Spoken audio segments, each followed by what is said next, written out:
थोड़ा बताइए, एकदम प्रिवेंट करने का कोई तरीका है? लाइफस्टाइल में कोई चेंजेस आ सकता है कि ये प्रिवेंट हो? या कैंसर्स के लिए, स्पेशली जीए कैंसर्स के लिए मोस्ट कॉमन काज है, एक एक तो जेनेटिक काज होता है और एक एनवायरमेंटल काजेस होते हैं। एनवायरमेंटल काजेस जैसे कि हमारे फूड हैबिट्स या फिर हमारे हैबिट्स जैसे अल्कोहल या स्मोकिंग, इन सब से भी इसका काज रहता है जीए कैंसर्स का।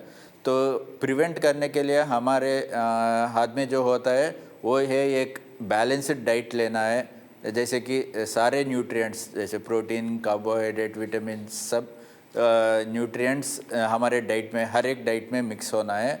और इसके साथ साथ वेट कंट्रोल में रखना चाहिए, रेगुलर एक्सरसाइज करना चाहिए और अवॉइडेंस लाइक अल्कोहल और स्मोकिंग को अवॉइड करना बहुत बेटर रहता है।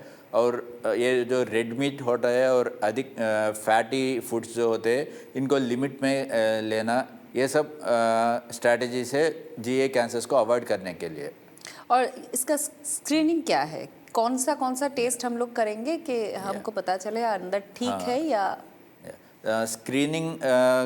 स्क्रीनिंग ये है कि बिफोर एनी सिम्टम्स अकर हम ये कैंसर को आइडेंटिफाई कर रहे हैं, इसको स्क्रीनिंग बोलते हैं। Screening mostly upper GA cancers like oesophageal and stomach cancers, mostly ये जो अल्सर्स बनते हैं, अल्सर्स को बहुत सालों तक ट्रीट नहीं करेंगे तो ये कैंसर में बदलने का चांस रहता है। तो इसीलिए अर्ली स्टेजेस ऑफ सिम्टम्स, जब अधिक गैस बन रहा है, एसिडिटी बन रहा है, उसी समय गैस्ट्रोएंटरोलॉजिस्ट के पास जाके आप एक बार एंडोस्कोपी या फिर अल्ट्रासाउंड स्कैनिंग ये सब करवा के आप रेगुलर स्क्रीनिंग प्रोटोकॉल में रह सकते हैं। और एक मोस्ट इम्पॉर्टेंट कैंसर है कोलन और रेक्टल का कैंसर्स। इसके लिए कोलोनोस्कोपी टेस्ट होता है, जैसे कि कैमरा बड़े आंत में घुसा के हम टेस्ट करते हैं कि कोई अर्ली स्टेज ऑफ अल्सर्स है या फिर पॉलिप्स है जो बाद में जाके कैंसर में बदल सकते हैं। तो एंडोस्कोपी, अल्ट्रासाउंड और कोलोनोस्कोपी जैसे बेसिक टेस्ट से हम अर्ली स्टेजेस में पता कर सकते हैं कि कोई कैंसर हो रहा है कि नहीं करके। थोड़ा बताइए, ये जो कोलन कैंसर, स्टोमैक या लीवर कैंसर जो हो रहा है, ये बहुत इंक्रीज हो रहा है, क्यों? इसका कोई एक कारण है या बहुत सारा कारण है?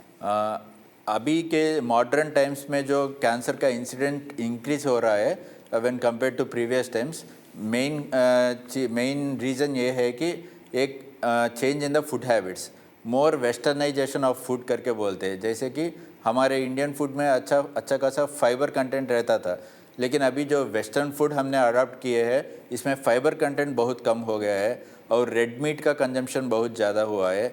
इनसे एंटीऑक्सीडेंट्स बहुत कम मिलते हैं और कैंसर सेल्स का ग्रो होने के लोकल प्लेस में बहुत डॉक्टर्स से मिले हैं और सब लोग उनको बस हेमोरॉइड्स या पाइल्स करके ट्रीट कर रहे थे। ये जब गैस्ट्रोएंटरोलॉजिस्ट के पास आए हैं, then we investigated him with colonoscopy and found out ये सिंपल सा पाइल्स नहीं है, अंदर रेक्टम में एक बड़ा सा ट्यूमर ग्रो हो रहा था, जो कि बहुत लोग मिस कर चुके थे। तो ये ट्यूमर ऑलरेडी स्प्रेड हो चुका था अगल बगल स्ट्रक्चर्स को, तो इसको स्टेज 4 कैंसर बोलते हैं।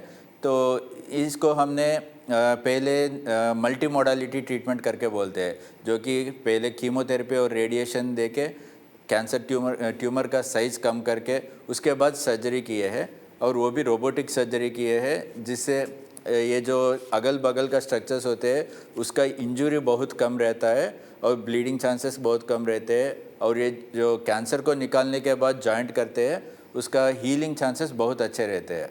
तो ऐसे मेजर ऑपरेशन होने के बाद third day after the surgery the patient was discharge from the hospital. पहले दिन से ही वो खाना खा रहा था, तीसरा दिन लेके वो डिस्चार्ज भी हो गए थे घर, और जल्दी से within 1 week after the surgery we have started him on post operative chemotherapy. हर कैंसर ट्रीटमेंट के लिए मल्टी मोडालिटी ट्रीटमेंट रहता है, जैसे कि पहले सर्जरी के पहले कीमोथेरेपी, रेडियोथेरेपी देते हैं, सर्जरी करते हैं, उसके बाद भी कीमोथेरेपी देते हैं। और ये जो रोबोटिक सर्जरी के कारण पेशेंट बहुत जल्दी रिकवर हुआ है और बहुत जल्दी कीमोथेरेपी पे चला है। Within 1 month after the surgery his complete treatment has got completed and अभी एक 6 महीने के बाद ही is hale and healthy without any recurrences now.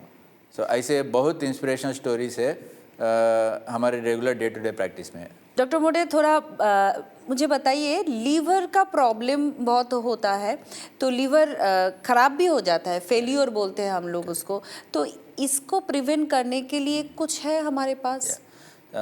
Liver failure के लिए जो मेन काजेस होते हैं वो है एक अल्कोहल होता है और एक फैटी लिवर बोलते हैं, non alcoholic fatty liver disease बोलते हैं।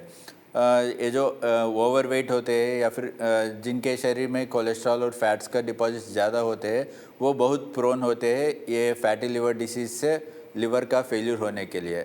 या फिर अल्कोहल जो रेगुलरली और ओवर क्वांटिटीज़ में लेते हैं वो भी बहुत प्रोन होते हैं। अर्ली स्टेजेस में ये जो लिवर डिसीज़ है बहुत वेग सिम्टम्स से प्रेजेंट होता है, जैसे कि वीकनेस, एक्सेसिव वीकनेस हो, या फिर खाने में मन नहीं लग रहा है, भूख कम हो रहा है, या फिर पैरों में सूजन होना, पेट में सूजन होना, पेट में पानी भरना, ऐसे वेग सिम्टम्स से प्रेजेंट होते हैं। अच्छा। और जब तक जॉन्डिस होता है ये बहुत एडवांस स्टेज में आ जाता है लिवर डिसीज़।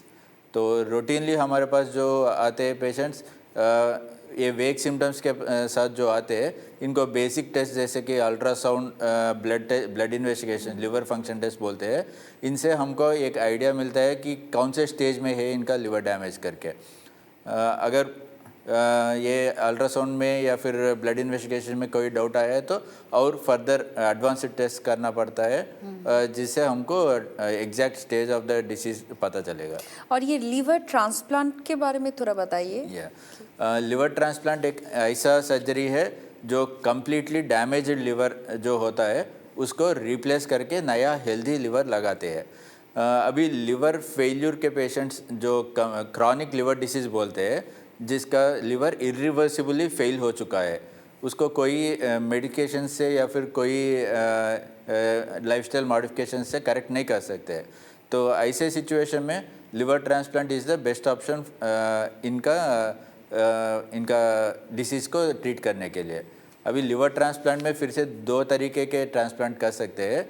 एक होता है लिविंग डोनर लिवर ट्रांसप्लांट, जो उनके फैमिली में फर्स्ट डिग्री रिलेटिव्स जो होते हैं वो अगर विलिंग है डोनेट करने के लिए और अगर उनका लिवर हेल्दी है और फिट होता है पेशेंट के लिए, then living donor liver transplant कर सकते हैं। एक part of the liver donor से निकाल के वो रेसिपिएंट को, डिसीज्ड पर्सन को लगा सकते हैं। और एक ट्रीटमेंट होता है disease donor liver transplant. Disease donor मतलब कोई हॉस्पिटल में ब्रेन डेड होके रहे हैं, जैसे कि वेरियस अदर काजेस के वजह से कोई ब्रेन में ब्लीड हुआ है, कोई एक्सीडेंट हुआ है, या फिर कोई अदर डोनर कोई और डिसीज़ के वजह से ब्रेन डेड होके रहे हैं, उनके फैमिली से कंसेंट लेके उनके ऑर्गन को लेके ये डिसीज पर्सन को लगा सकते हैं। ये है डिसीज डोनर लिवर ट्रांसप्लांट बोलते हैं इसको। तो 2 तरीके के लिवर ट्रांसप्लांट्स होते हैं। তো আপনারা আশা করি অনেকটাই উপকৃত হলেন ডাক্তারবাবুর কথা শুনে। অনেক ধন্যবাদ, থ্যাংক ইউ। আর এখানে শেষ করছি, দেখতে থাকুন টিভি9 বাংলা।